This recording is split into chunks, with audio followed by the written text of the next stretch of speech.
Pernah kepikiran nggak sih apa yang sebenarnya terjadi di balik layar pasar saham yang kelihatannya rumit banget itu? Nah, hari ini kita bakal bongkar mesin raksasa ini jadi bagian-bagian yang paling sederhana. Yuk kita pecahin bareng-bareng misteri di balik naik turunnya harga saham. Ini nih pertanyaan sejuta umat. Kenapa sih harga saham bisa loncat-loncat naik turun tiap detik?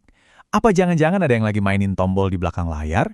Tenang, jawabannya itu sebetulnya jauh lebih simpel dari yang kamu bayangin, dan kita akan ungkap semuanya sekarang. Oke, pertama-tama mari kita beresin dulu beberapa mitos yang sering banget bikin orang salah langkah. Banyak loh yang masuk ke pasar saham dengan pemahaman keliru, dan ya, disitulah biasanya masalah dimulai. Sering banget kan kita dengar, pasar itu digerakin bandar, atau ini mah cuma untung-untungan kayak judi, atau mungkin semuanya robot yang ngendaliin. Nah, ini semua adalah miskonsepsi yang bikin banyak orang jadi takut, padahal kenyataannya jauh lebih logis. Oke, mitos-mitos sudah kita singkirkan, sekarang waktunya kita bangun fondasi pemahaman dari nol. Jadi, apa sih sebenarnya pasar saham itu? Coba deh, lupain gambaran di film-film soal orang teriak-teriak di lantai bursa.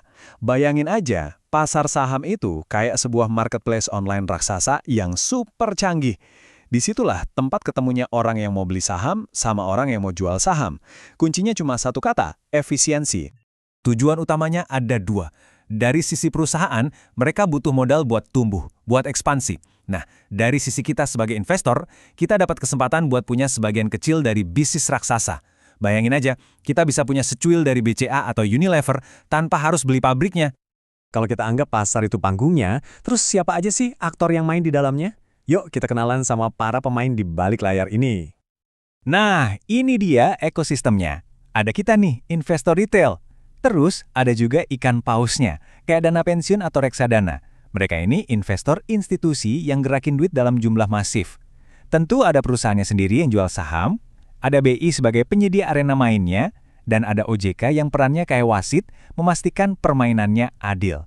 Semuanya punya peran penting. Oke, kita udah kenal tempatnya, udah kenal pemainnya, sekarang kita masuk ke bagian paling krusial.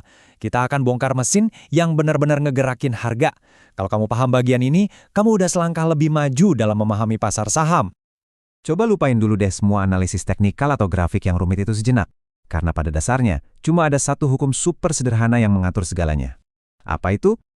Ini dia jawabannya. Penawaran dan permintaan. Supply and demand. Sesimpel itu. Ini bukan sihir, bukan juga konspirasi, tapi ini adalah prinsip ekonomi paling dasar yang mungkin pernah kita pelajari waktu di sekolah dulu. Gampangnya, bayangin aja ini kayak timbangan. Kalau yang mau beli, alias permintaannya, lebih banyak daripada yang mau jual, ya jelas harganya bakal kedorong naik kan? Sebaliknya, kalau semua orang panik pengen jual sahamnya, sementara yang mau beli sedikit, ya harga nggak punya pilihan lain selain turun. Nah, prinsipnya emang simple. Tapi disinilah letak rumitnya. Ada ribuan faktor yang bisa bikin timbangan itu berat sebelah.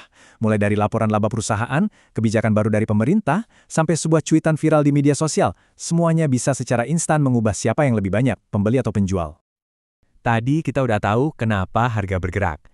Sekarang yuk kita lihat bagaimana prosesnya terjadi tepat di saat kamu menekan tombol beli di aplikasi tradingmu. Setiap kedipan harga yang kamu lihat di layar itu adalah hasil akhir dari proses ini. Jadi, pas kamu pencet beli, ordermu itu langsung masuk ke antrian elektronik raksasa, sistemnya langsung nyariin jodoh alias order jual yang harganya cocok, dan klik, transaksi terjadi. Semua ini berlangsung dalam sepersekian detik jutaan kali setiap harinya. Jadi, setelah kita memahami semua ini, apa sih intisari yang paling penting? Inilah kuncinya untuk menjadi seorang investor yang lebih cerdas dan lebih tenang. Ini adalah perubahan pola pikir yang paling penting. Pasar saham itu bukan kasino. Dengan memahami aturan mainnya, kamu berhenti jadi penjudi yang cuma tebak-tebakan dan mulai jadi investor yang mengambil keputusan berdasarkan logika, bukan sekedar emosi sesaat. Anggap aja pengetahuan ini sebagai tameng kamu. Tameng yang melindungi dari kepanikan pas pasar lagi gonjang-ganjing, dari rumor yang nggak jelas sumbernya, dan dari keputusan-keputusan impulsif. Kalau fondasinya kuat, kamu nggak akan gampang goyah. Memahami fondasi ini baru langkah pertama loh. Perjalanannya masih panjang, dari cara baca laporan keuangan sampai seni menganalisis tren pasar. Kalau kamu mau kita melangkah ke tahap berikutnya bareng-bareng, coba deh tinggalkan komentar, lanjutkan di bawah. Terima kasih sudah menyimak, sampai jumpa di pembahasan selanjutnya.